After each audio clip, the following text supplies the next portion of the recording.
Who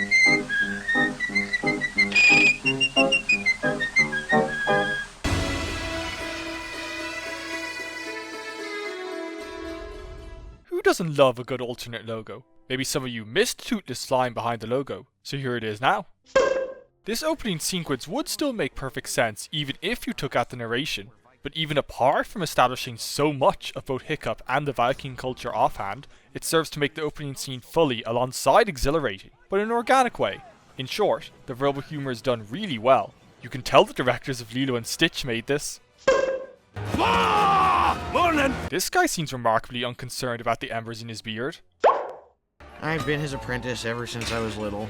Well, littler. I'm more an expert on ghost anatomy, but it boggles the mind he could work as a blacksmith apprentice for years and not build up a lil muscle. Not how my living friends tell me human anatomy works. Visually, the humans trump anything DreamWorks had ever done before. DreamWorks texturing technology had finally gotten good enough so humans don't look uncanny the way Shrek and Madagascar humans always did. Looking at Hiccup, his features are very caricatured and rounded, which shouldn't mess with the realistic textures and movement, yet it does. They look like realistic cartoons, in essence. You need to stop all this. But you just pointed to all of me. Something this film is quite good at is having recurring dialogue quips like that work both as a gag and a character motif. I don't see this brought up much, but it stuck with me. Clever that we only see Toothless by him blocking out the stars. That way, the first time we properly see him is bound up and helpless. This helps endear us to him more easily than if we'd seen him properly causing damage. Apparently finding the main character causes dragons to lose their ability to fly or move faster than their prey. You know, it's who I am, Dad. Oh, yeah, many things, Hiccup. But a dragon killer is not one of them. Does it bother me the adults sound Scottish and the kids American? Not at all. It's part of the charm. But I'm sure some will call me out if I skip it, so here's your bone. This house clearly isn't the one Hiccup left at the start. Not only was its door burning, that wasn't on the uphill by the hole, this one is. So whose house was that, and why was Hiccup in it? If we find the nest and destroy it, the dragons will leave. They'll find another hole. Or they could come after you in cold-blooded revenge. Stoic thinks they're devils, so under his outlook, that doesn't hold much water. I have to do my axe returns! There's always fun to be had when a film calls for general crowd rumbling and the filmmakers slip in some verbal gems. The bond between Stoic and Gobber is great. Even just them talking about Hiccup, you get a sense they've been through a lot together and can depend on each other for different viewpoints. Helps Gerald Butler and Craig Ferguson are good friends. Even if they didn't record together, the chemistry's still there. The recoil that Branch got from hitting Hiccup off the recoil for him hitting it was enough to recoil it away. Originally, Toothless's eye was supposed to be closed, it opening either side of panning over the wing. That was a technical error the artists knew they had to implement properly once they saw it. Great turn of fate, because it's so visually striking, playing into his animal nature. Toothless's mouth is definitely flexible enough for him to plasma blast Hiccup right here. It's a small moment, but showing Toothless turning away, praying for a quick death, does two things. First, his soul and intelligence. Second, that this universe isn't cuddly, that characters can die, thus giving this film legitimate heart and danger. My gosh, the effect of seeing the trees reflected in his eyes, there's such dimensionality and power to this. Plus, it was a huge technical achievement for the engineers, totally worth the trade-off. The trade-off being that Toothless is pinning Hiccup to the rock's base, so there shouldn't be trees to reflect in the iris. Could have had Toothless pin him against a tree chunk, that way we'd get it legit.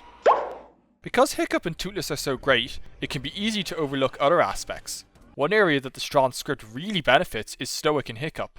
It's by no means an original father and son situation, but you really feel both sides wrestling with their expectations of Hiccup to Stoic, and their respect and love for the other that they struggle to express.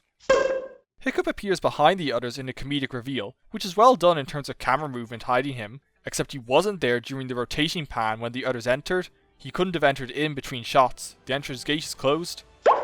These training sequences are dialogue heavy, which suits them well enough, interwoven around the fighting, but this first one especially has lots of subtle animations in Hiccup. He's still reeling from not being able to kill a defenseless dragon, no wonder he doesn't want to be here. That reluctance, along with the realization he can never be the Viking his dad wants, is present all seen. The film cheats with Gobber's walking. He's walking from right to left as he introduces the dragons, yet the holding cell of the monstrous nightmare, which he introduces third, isn't actually in the middle of the 5 cells otherwise. Not only can it be seen as a side when he mentions the deadly natter first, but in the panning shot earlier, it was second after the Zippelback cell, which was second during his intro. Basically, the order changes at least twice, so there you have it. Gobber got a struggling Gronkle back in and locked the pen, alone since the others are only just recovering. How? Wild Hand limits him in that department. Gobber is one character that doesn't get mentioned much by fans, but by my money, he's one of the best humans. He has a certain sarcastic zest that's only cynical as far as it reflects the tough life of a Viking. He doesn't even miss his missing limbs much. Yet he's clearly very fond of Hiccup, even as his teaching methods indicate he considers teens and Vikings expendable. Basically, he's a comedic mentor done right, and that's carried through even when he's less prevalent. What is up with these fish? Something's off about the rendering and design. It's like the fish models were only made for dead fish, and then they didn't have time to make them look less zombie-like for this. Reddit. All mine then. Wow. So, okay. I'll see you, tomorrow. There is no way Astrid reached the door that quickly, nor at the same time as the others ahead of her, judging by how far away it is from the table. Think for a second, folks. Have you ever considered why Hiccup waits until later to come back and read the book? Nope, there isn't a reason past dramatic visual mood. Also, whichever Viking put out the torches left the candle on the table alive, for some reason. One thing I love about fantasy stories, when done right, is world building, giving a sense there's more to this universe and generating wonder for the audience. While the visual splendor does plenty of that, the book having lots of dragon species not seen otherwise is another step. This isn't transparent because it serves as Hiccup reinforcing the Vikings' kill or be killed philosophy against dragons. And the way the dragons in the book start moving after the lightning, truly making them out to be spooky, deadly creatures in a way that serves the story well. These Viking runes are just English cryptographed into runes. Words are always the same length as their English counterpart, just with far less letters. Given the filmmaker's craft throughout, I kind of expected better. It could not have been worth the effort to set all these up for a single training session, especially given how easily they collapse later. There's real energy to these training sequences, between fast-paced action, intercut with fun asides, and interwoven with facts about dragon species. They deliver even apart from serving a purpose in Hiccup's morphing attitude on dragons in scenes before or after them. As good as the human designs are, it's the dragons that excel, both in look and world building. Even sticking to 7 species in the flesh, the variety of sizes, forms and colours is astonishing, especially how unconventional they are. Only the monstrous nightmare feels like a classic dragon from most fiction. These dragons truly are this universe's own, and it shows in all of them, leaving a solid impression. Well done, Astrid. Gobber's not rushing in to subdue the natter. Okay, he's certainly taking this hands-on approach to all levels.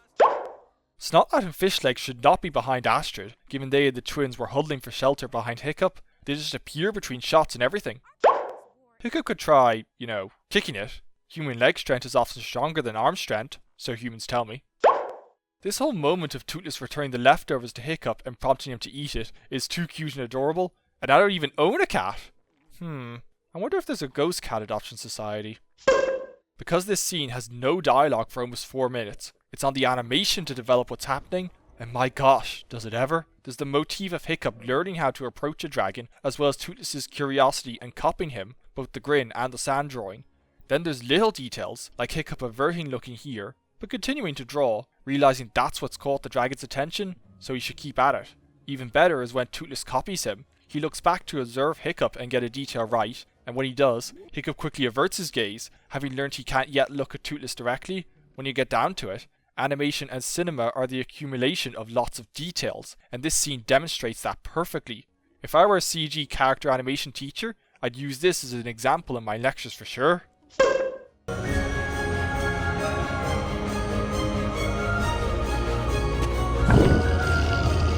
Even if you don't normally notice film music, this one probably grabbed you. It's John Powell's best, easily earning him his first Oscar nomination. He's always excelled at a dense and rowdy orchestral control, but this music actually flows well between its different parts and forms a cohesive whole. From unusual but effective instrument choices to perfect theme blending, it soars.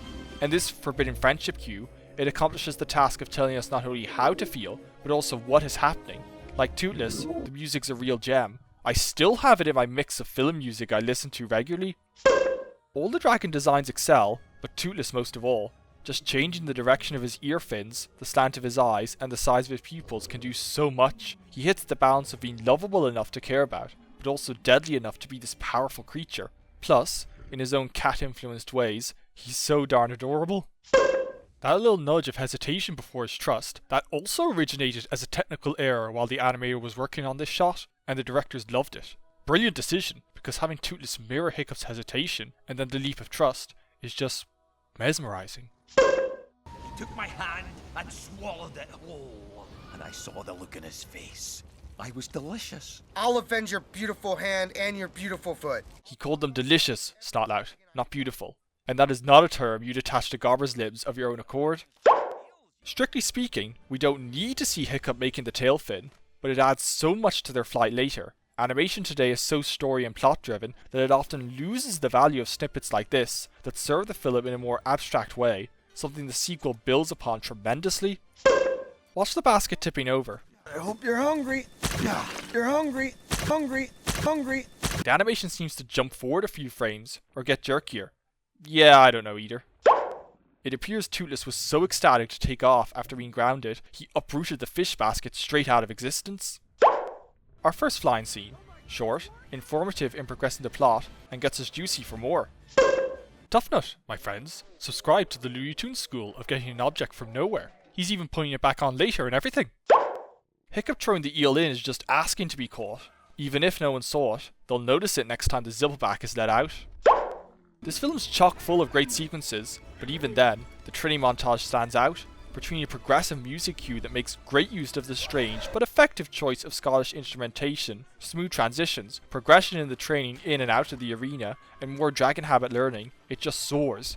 As much as the flying scenes, no less. I love it so much, I was gutted when Dragon 2 didn't really have an equivalent. Oh, I'm hurt! I am very much hurt! Oh, I'm hurt! I am very much hurt! It's not so noticeable when they reuse a grunt, gasp or yell, but when it's a line tailored to that character, you notice. Even though only one ship returns when Tree departed, it returns fuller than a single ship was before. They saved as many people as they could. The Vikings may be reckless, but they sure are noble. This female Viking that congratulates Stoic has a clone in the next shot, while she's still in the same shot. That raises so many questions. He can barely walk through the village without being swarmed by his new fans. Can't be that big fans if none of them have followed him outside the village back to the cove. The flight's actually realistic. The aerodynamics incorporates drag, lift, and other complex looking procedures. No surprise the animators went to flight boot camp. My gosh, the cinematic depiction of flight. It's a wonderful exercise in plain delight, breathtaking and exhilarating all at once. It recalls the best of Miyazaki's wondrous flight in his Studio Ghibli films, and arguably betters the flight scenes in Avatar. Rather than a clamp that can be clipped and unclipped, Hiccup slots it in via a gap, which is why it got stuck when damaged before, and slips out here. Not the best design choice. And the way it all wraps up with his switch to flying on instinct, with both of them having to be in sync to get out alive. Let's be honest, if you've watched this far, you probably love it too. Another exemplary music track doesn't hurt either. Sound editing on animation is usually a post-production role, late in the process, but sound designer Randy Thom was involved early on here. Think about it, the sounds dragons make are their voices, so much like Ben Burt and Wall-E, he and his team were basically voicing Toothless. Like with the designs, the species all have unique vocabularies that help them stand out, but my favourite has to be the reverberating, throaty purrs Toothless makes.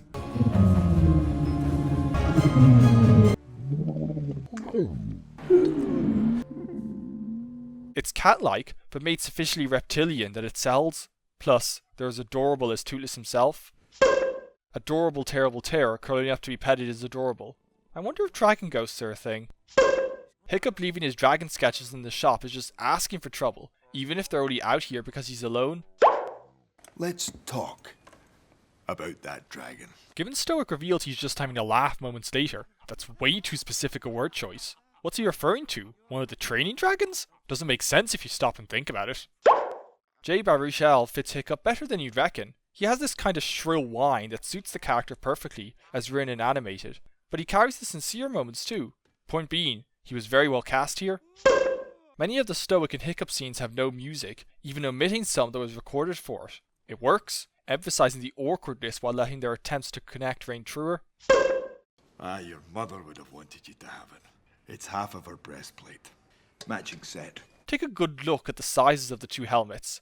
Yeah, even before the sequel came along, this raised so many questions. You've held up your end of the deal. Hiccup's end? It was a one-sided deal. There is no other end. The Gronka flies over where Astrid pops up from. There's no way she didn't see her.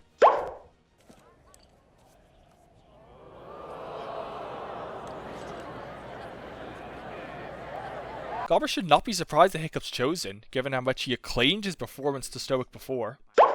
The whole plot thread of Hiccup planning to leave leads to nothing. It's never brought up again, and doesn't seem to factor into his motivations even here after he says it. Could have just had him retreat into Toothless to ponder what to do. The end result once Astrid appears would be the same. Here we go. Ow! Why would you do that? You touched her hand, Hiccup. That's probably enough of a reason in Viking times, I'd wager. Good point in Astrid's favour that she tries to hide and save Hiccup, despite being really pissed off at him.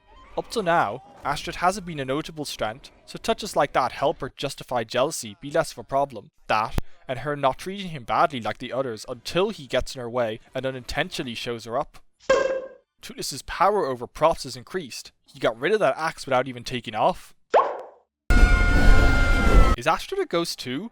Looks that way. She can apparently defy gravity. Wonder what a Viking ghost would be like to have around. Guess Toothless's power over props isn't confined to the cove. His tail prosthetic switches sides here.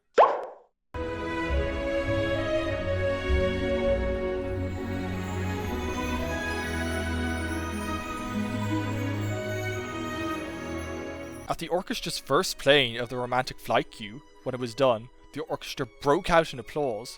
The romance between the two doesn't really add much to the film, but this music and scene alone make it DreamWorks' best romance they've ever done. Past that, it's just so gorgeous, it touches your soul. The sound effects being barely audible makes it capture the otherworldly experience of peaceful flying among the clouds, as opposed to the racing thrill elsewhere. I love it.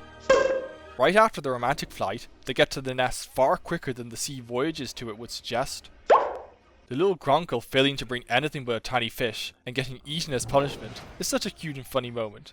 Still disturbing, of course. The filmmakers hired Roger Deakins as a visual consultant, best known as the Coen brothers cinematographer.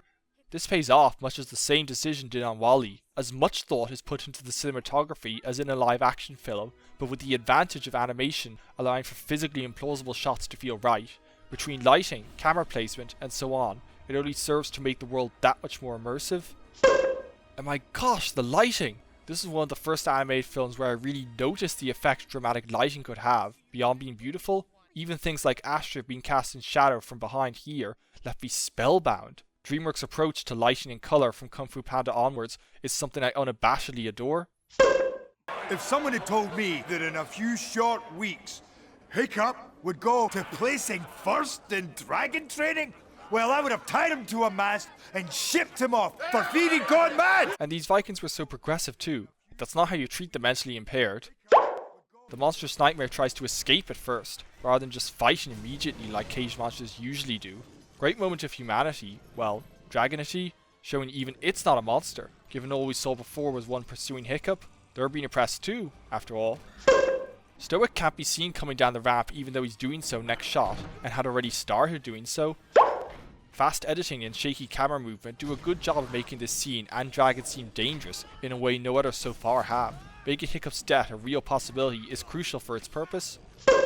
Wouldn't you know it, Toothless's drive to say Hiccup was so great, it upgraded his plasmablast gas from purple to green. All the unusual Night Fury powers today.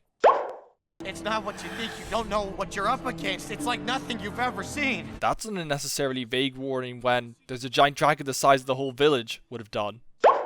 Stoic stumble where he almost faints, folks. He regrets his harsh words right away. It would be easy for the action-heavy end to be weaker than the character and delight that dominated until now. Tense build-ups like this, they really establish that this is the final battle one way or another, and how much is on the line. For some reason, the Vikings don't strip Toothless of his prosthetic fin. True, Hiccup's not there to ride him, but this is only done so Hiccup can ride him again in the final battle. I wouldn't kill him because he looked as frightened as I was. I looked at him and I saw myself. This is the only time the script cheats by saying something in dialogue that would have been better off expressed otherwise. Gotta get to the third act. But some, not me, are wondering if there is in fact a plan at all, and what it might be. Looks like Stoic rewrote the rules of Burke's chieftain system. Earlier you had to go to council.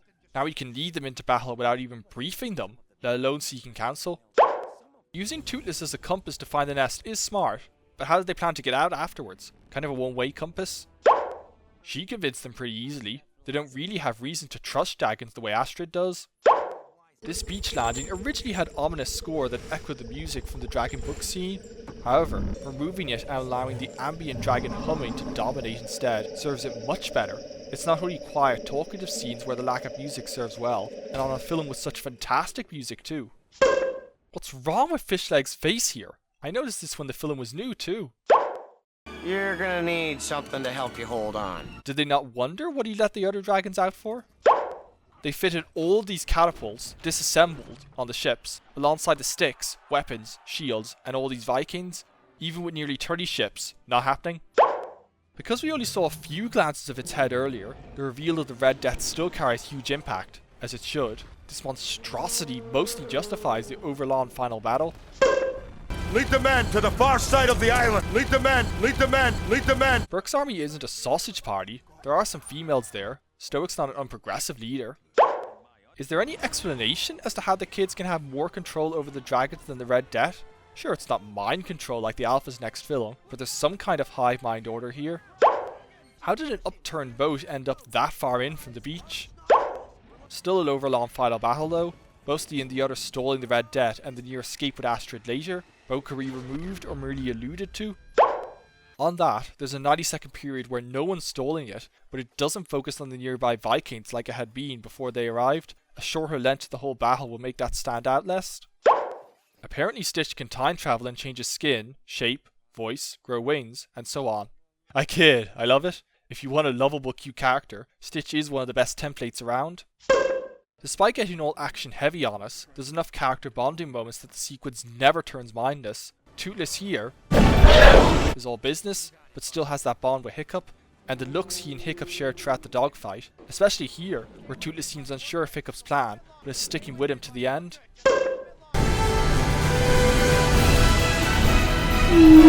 Remember how Toothless copied Hiccup's grin before? I only just realised that he's doing that again here, but far more naturally. I always loved this moment, cute and awesome as it is, but now there's character progression to it. Lovely stuff. The dogfight sequence is brilliant, perfectly edited and shot, hanging on moments just long enough, building the stakes just right. The artist's strengths all build to a head here, and the richness to the universe that so many animated adventures lack pays off spectacularly.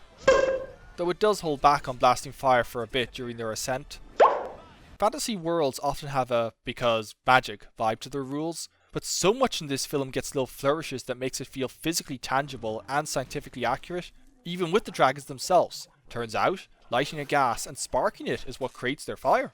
And their insides lack scaly hides to protect against fire.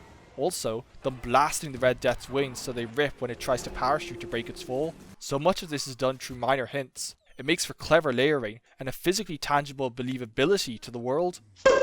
Originally, Hiccup came out unscathed. The directors felt it was implausible given the battle's scale, so they added the lost leg for the symbolic symmetry between him and Toothless it would build. The best part? They feared parents wouldn't approve of that, yet after a test screening, parents told them, of their accord, that they approved wholeheartedly. Whatever you do, don't lose the foot, they said. Beautiful? I did this. I did this. Call back. Nah, but the identical lines show another layer to the similarity on top of being turning points, that they are father and son despite being opposites in many ways. You may notice there are more than 4 dragons in the crowd. That means more came back after the Red Death's defeat and are just as overjoyed. Lends credit to the other Vikings training them by the time Hiccup wakes up, as with their tyrant master gone, they're appreciative to the one that freed them.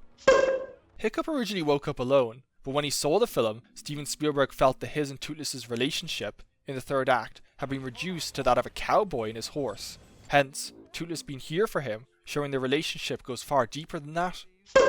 Easy to miss, but Toothless's tail is briefly intact on landing. Guess he magically got it back, but ripped it back off before this moment, to be one with Hiccup again.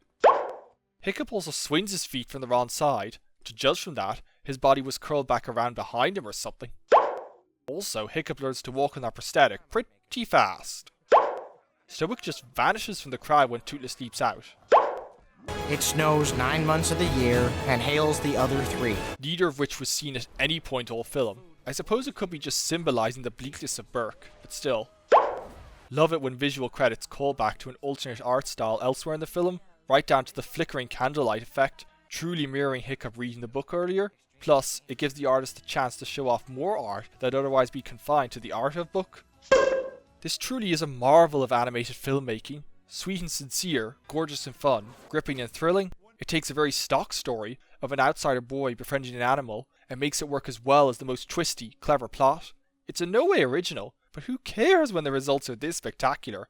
Not counting Chicken Run and Curse of the Were-Rabbit, and really, lumping Aardman films in with DreamWorks makes as much sense as ranking Pixar films with Disney animation. This is DreamWorks' best film.